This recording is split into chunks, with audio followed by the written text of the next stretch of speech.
Well, hello there. Good afternoon. Margaret Medley.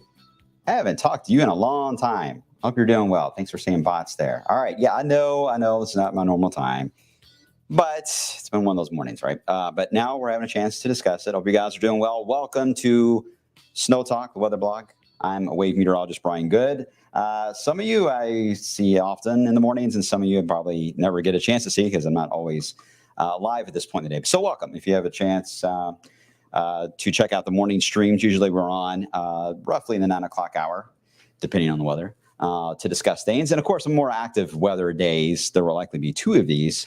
Yeah, you get 2 on more active days. Today is not the reasoning for that, though. Today is just 1, but it happens to be in your lunch hour. So hope you're having a good lunch so far. It's beautiful outside, so I won't talk too long because you need to get out there and enjoy this gorgeous weather that is out there. But before we do, we've got at least update you guys on the snowboard, and I got some good news.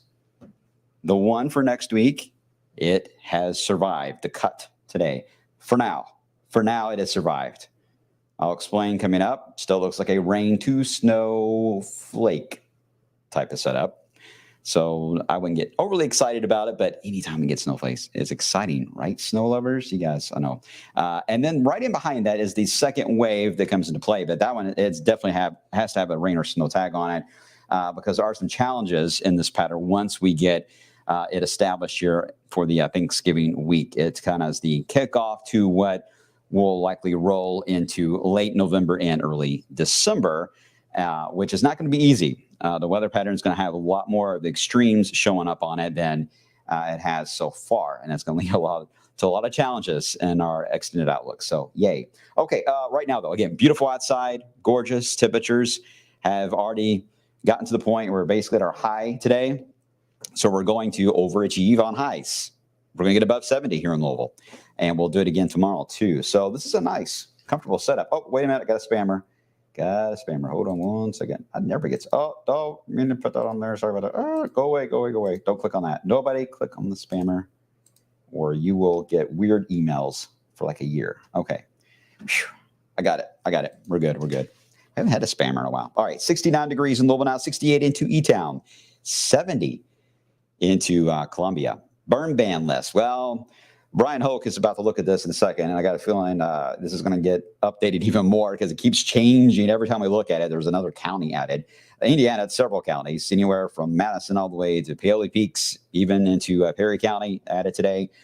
Kentucky, generally along the Ohio River, Bullitt County, Nelson, Grayson was added today. Green was added yesterday.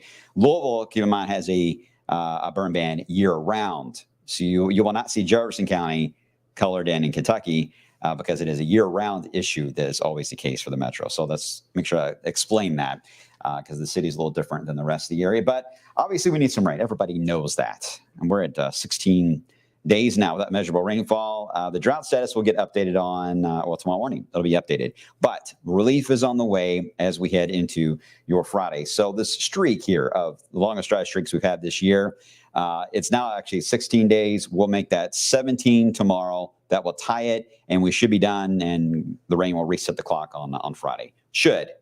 Right now, I don't see any gaps in the rain on Friday that would kind of hold us on that idea, no pun intended, but around here, our luck is kind of odd, right? Okay, so what did you say, Shonda? Clark County, Indiana is in it as well. Emergency Management Agency. We'll look into that. Here's the thing, guys. This is where it gets to be a problem. There's a couple of weather and non-weather issues that we track here on the weather team that are not always centralized in how it's communicated out. So sometimes it's a matter of us hunting down information in the press releases when they're announced. So thank you for letting us know. We'll look into that. It's not easy to get that information. I wish it was all automatic. It is not, but we are constantly looking at it. So we're trying to make sure you guys get the very latest. Okay, beautiful out here now. We do have a system to the south. It's got a little bit of a subtropical look to it at the moment. It is west of or southwest of Destin, Florida, aka Louisville South. It may get a subtropical look to it, but it should drift southwest and fade. That's the game plan. There's another tropical low that has been looked at by the Hurricane Center, not expected to get developed for now. And there's yet another one south of there that may try to form. All three of these, though, would have an easterly track to them, not a north. So this is not the rain for Friday. This is not the rain for Friday. The rain for Friday is over here into Seattle and Vancouver. It's a cold front moving into the Pacific Northwest. That's heading our way for Friday. Yeah, it's got a long journey, right? In Seattle now, it'll be here Friday morning. Things move fast. It's a very fast, what we call more of a zonal flow across the lower 48. So these systems don't take long at all to move from one end of the country to the other. So here it is how it looks on the futurecast. Again, lower 70s today. Tomorrow, lower 70s. Great. Here comes the rain. Now, there's still signs here on Friday. We're going to have at least 1 to 2 different little bands of a steadier rain that will last maybe 2-3 hours. Then you'll go into a drizzle, light rain, patchy light rain. Then you get another band of a steadier rain. That looks to be the trend. The first one will likely be the heaviest. That will be Friday morning. This particular model likes it more toward lunch on Friday. Others take it to 6 or 7 a.m. Friday morning. So there's still some timing on when that will arrive. I wouldn't really discount a midday arrival just because we're in a drought, dry scenario. These do tend to take a little longer to arrive than what the model says. So the later idea, Again, I can't discount that. That is possible. That is possible. But either way, a couple rounds of rain moving through here. Generally still looking at a 1/4 to 1/2 inch. Not a drought-busting rain, but it is enough to get the topsoil and the leaves wet. And those are our fuels that have been leading to the fire danger. Those will get teamed down, and that's the important thing because we get back to very dry air and chilly air for the weekend. Now we get into next week. So here's how we're going to approach early Thanksgiving week. I'm going to show you the two main global models being Euro and the GFS. Okay. This is mainly a Monday night and Tuesday, part of Wednesday scenario, time frame we're looking at. So we start Saturday and Sunday, we're fine. Here comes the system rolling on the plains. Rain breaks out into the plains as we head, I didn't mean to move that, as we head into Monday morning. The wind will start to ramp up. Now, the warm front part of this is going to be lagging a bit. So I think we will stay generally into the 50s during the daytime period. Then we'll see the thermometer go up at some point Monday night into Tuesday, depending on the track of the low.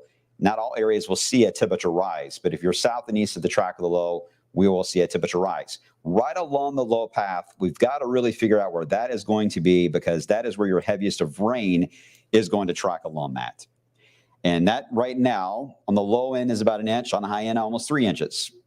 The difference, some thunderstorm activity is trying to get involved in the low, but not severe, just general thunder. In this case, it just leads to a heavier rainfall rate along the path of the low.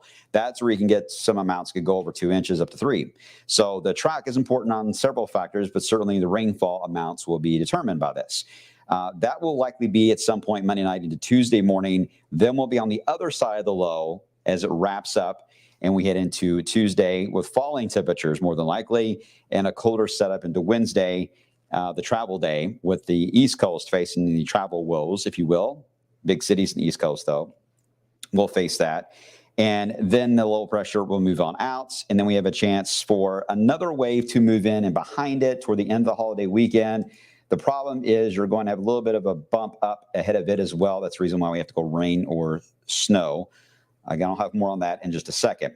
So what is the problem that we have for Monday and Tuesday? Well, there's two different pieces moving through the atmosphere. I just explained at the front, and the energy now that's in Seattle is going to get here fast for Friday, right? Well, the same thing is going to be happening for Monday and Tuesday. We're going to have a piece that gets split off, goes to the Rockies, develops that low into Texas, and then we have the other piece moving across Canada.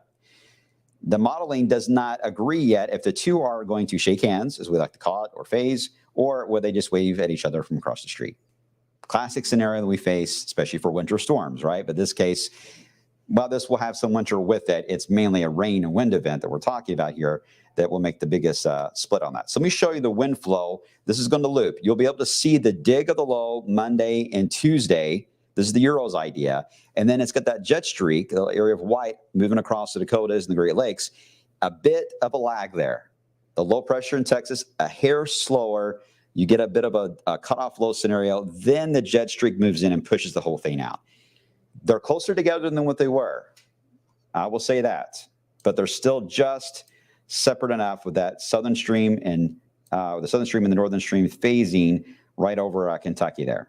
But again, Euro's a little closer than what it was on that. We'll see what happens because the model starts running its midday update in 55 seconds. It'll start. Now, I won't have all the images during this live update, but we'll have them for you if we want to show them coming up for the 3 o'clock today, okay? So that's the Euro's idea. Now let me show you the GFS scenario. And it just updated not long ago. Weekend quiet. Here we go. Monday into Tuesday. The wind ramps up. The path low, slightly a little more south and east than the Euro has it, but still very strong low pressure moving through. And then, yeah, it wants to phase or shake hands. And because of that, yes, you're seeing the changeover to snow happen for Tuesday night into Wednesday, the kind of the backlash, snow showers enhance as the low slows down. It basically will dig, is what the Euro likes. It develops, retrogrades slightly into Canada, so there's a strong push of cold air that catches up to the moisture that's still here, therefore leading to a little bit of light snow that forms. Then the low gets the kick and heads off to the east. So there's a little bit of a hovering effect. Now, before I get too deep in the weeds here on this scenario, and you look at snow maps, do not look at snow accumulation maps. For those of you that love looking at the snowfall weather models, they will not be accurate in this type of scenario. They won't be. Look at snow depth change. And in that case, you're going to find very little of that is indicated with this. So this is more of a festive flakes scenario, if you will. If this were January, I would be really excited that this is going to be a bigger system, but this is not January. So if we were to see this go over to snow, and that's why it's on the snowboard, it would be a rain to snowflake scenario. And that's still a big if, because the systems have got to shake hands for that to happen. Otherwise, they'll be too disjointed, and you won't see that scenario play out. It moves out. Here comes the GFS with the late weekend system. Again, it rolls on through. The pattern after we get past this Monday, Tuesday event, you've got to increase the frequency. If you want to get a dig-in system and snow into our area, you've got to increase the frequency because one's going to play off the other. The one brings in the cold air. You got to have one, whoop, sneaks right in behind it, takes advantage of that, then you can get some snow. If there's too much of a gap in between these waves, we're going to warm up. The cold air is certainly available for Canada and the far northern United States. It is there. It's ready to be taken advantage of. I am not seeing a strong enough signal to see it diving, though, southward. So it's just there. It's got to be pulled down, though. You got to have a system to help you out and pull that colder air down. Then you get the second one that moves in. That's the only way I see things getting a little wild on the wintry side and you extend it. Otherwise, if we get too many gaps, I would bet more on rain than I will on snow. That's just what we're facing. Until we get a little more of a surge of Arctic air that can have lasting power and dive, you're not going to see a huge difference there. So that's the GFS moving through. Now let me show you the GFS phasing setup. Looks different, right? Now you got the low moving out of Texas. And now you see the jet streak, instead of going across the Great Lakes, it actually is digging and combines with the southern low. Quite the jet streak actually across the Gulf states there. Very strong. That would lead to maybe some severe weather in the panhandle of Florida. That's right. But you can see that certainly that it's much more of a combined system. And therefore, again, you have that chance to get a little bit of wintry weather on the tail end of that. But let me stress, majority of this is going to be rain. And the wind needs to be watched as well, because those wind speeds are going to be kicking. And the path of the low will determine that. Right along the center of it, the wind won't be too bad at all. Won't be that bad. 15, 20 miles per hour. South and east of the track, 40 to 50 mile per hour winds will be likely. So we're going to likely see wind advisories come out in this kind of scenario. And you see the low moves up into West Virginia and Pennsylvania. Those gusts get really strong on the eastern side. There's also strong wind on the backside, the colder side as well. So yeah, there will be wind chills Tuesday into Wednesday. There will be wind chills. All right, so it's going to feel quite bitter. But in between, right in the middle, you see even Louisville is listed as calm, while Bowling Green's 34 miles per hour as we head into Tuesday afternoon. So the track of the low is key on rainfall amounts, key on the temperature surge up or not as we head into Monday night, and key on the wind. Those are the three main things that we will be facing. We're not quite to set up here for an alert day, by the way, for the system for Monday. We're closer than we were yesterday, but we're not quite there yet. We'll monitor this. It's only Wednesday. We still have a couple of days to fine tune this. If we see a trend that way, we'll flag it for that type of setup. It's not severe weather related. The only concern I have with the system in general that is not really severe weather criteria, period, is that we have not had a lot of rain. We have a lot of leaves around, and to get 1 to 2 inches of rain, even 1 inch of rain, it's going to cause a mess on the roads for Tuesday morning and Tuesday in general on travel. So if you wanted to leave earlier than the travel day and Tuesday is your day instead of Wednesday, it's going to be a mess. The roads are going to be a mess. Hydroplaning is going to be a much more elevated concern than normal because of the leaves that have built up in storm drains. Hopefully, we will see some alleviated with Friday's rain, but Friday's rain won't be heavy enough to really change that. This would. So make sure that you're using caution if you're traveling. It'd be better to travel on Wednesday, honestly, than it would be, even though it's going to be colder. It will be easier to get around than it would be on Tuesday. But that moves on by, and then we'll likely see the wind and a cold wind at that continue as we get into Thanksgiving. There is another cold front Thanksgiving that will drop down. Right now, we're thinking it'll come through dry, but it will reinforce the cold for you shoppers Thursday night into Friday morning. I think we'll have 20s with a wind chill for Black Friday morning. But that front looks tame. All right, this is the main system, and then we'll see what happens for the latter half of the holiday weekend. There you go. Everyone good? Everyone all right? 70s and sunny is perfect. I got it. Chris probably got a haircut. We noticed he's Thanks, Chris. Yeah, it's cut really short. I hate when I do that because my gray really stands out when I'm getting old. Anyway, Kathy, snow is only pretty on grassy areas. I wouldn't argue against that. Wet snow is my favorite because it sticks to the trees. There's nothing like waking up on the morning after a wet snow event and everything is a winter wonderland. I mean, even you snow haters got to love that. I mean, it's beautiful, absolutely gorgeous when that happens. Will this rain snowflakes in the drought scenario? No, I don't think we're going to be able to. It's unlikely because we're behind like 4 to 5 inches of rain. That's pretty unlikely to see that much of a jump ahead of the game between now and the end of the year. It's possible. I don't think we want that, to be honest with you. That would cause more problems than help. We just need to improve our status. And yes, this scenario would improve our status, and that would be enough to, it would end the burn ban scenario. That's good. All right. I don't think it'll alleviate the drought completely, but it would make a pretty big dent in it. So good point. Thank you, Adam, for bringing that up. Let's see, going to Chicago on Thursday, Thanksgiving. No, it'll be cold, of course. It's always cold in Chicago, cold and windy. But I don't see any major issues at all. The only concern Sunday to Monday, just be watching that second wave there. Depending on when your flight is on Sunday, that second wave will be approaching. You may get into Sunday, though, without it impacting Chicago, but get into Monday, certainly you will be. So I think the time period you're going overall looks quiet, which is good. Some lake effect snow, by the way, on the other side. You get into the Michigan side. Let's see. Hi,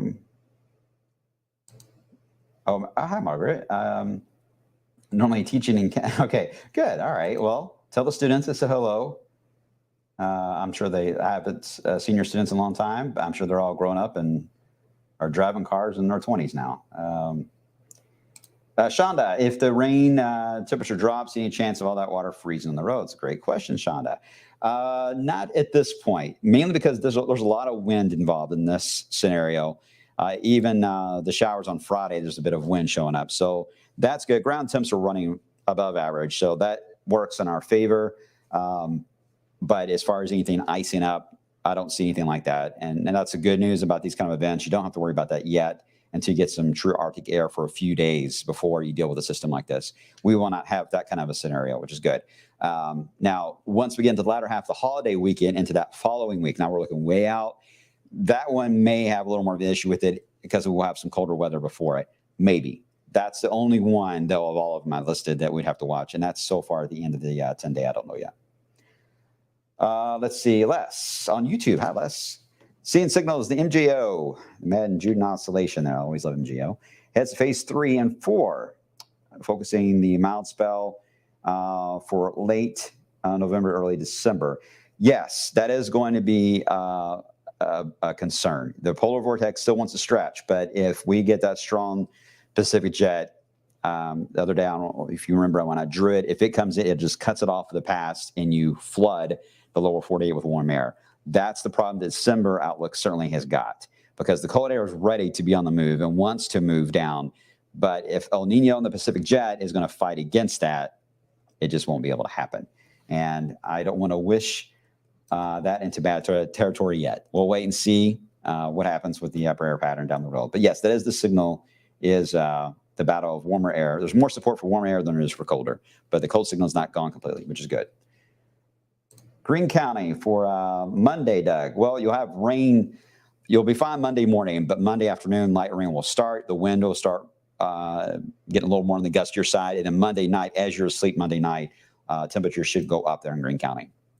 Some of you may wake up to 60 degrees Tuesday morning as that system is rolling in. But Indiana, based on just because of where you're at on latitude, you may be entirely either in the middle of the low or on the other side. So you may never see the warm jump up. So that's a risk that part of you in area will have versus the other half. So there you go. Michelle, I want 3 to 4 inches of wet snow. Yeah, that's always a pretty snow. That's a pretty one. That's perfect. You can still get around in that, right? All right. I think everyone's good. A lot of snow levers. Love to see that. All right. I got to run, guys. Sorry, it's odd time and a bit short today, but I got to get ready for the afternoon. But I at least want to touch base. I didn't want to leave you guys hanging today because there's so much going on in the extended. But it's only Wednesday. We'll fine tune all of this, and we'll just see what it looks like tomorrow. Obviously, it keeps evolving, but there's growing potential here for at least a pretty impactful system for rain and some wind there for early Monday and Tuesday, for early next week there. And we'll just see whether or not the snow chance can hold or not. Hope is not all lost yet, snow lovers. Hey, it's still autumn, right? We got a long way to go. It's going to be an emotional roller coaster. My favorite kind of season, right? All right, guys, take care. Have a good rest of your day. Get outside. Stop the stream right now. Get outside. Enjoy the 70s.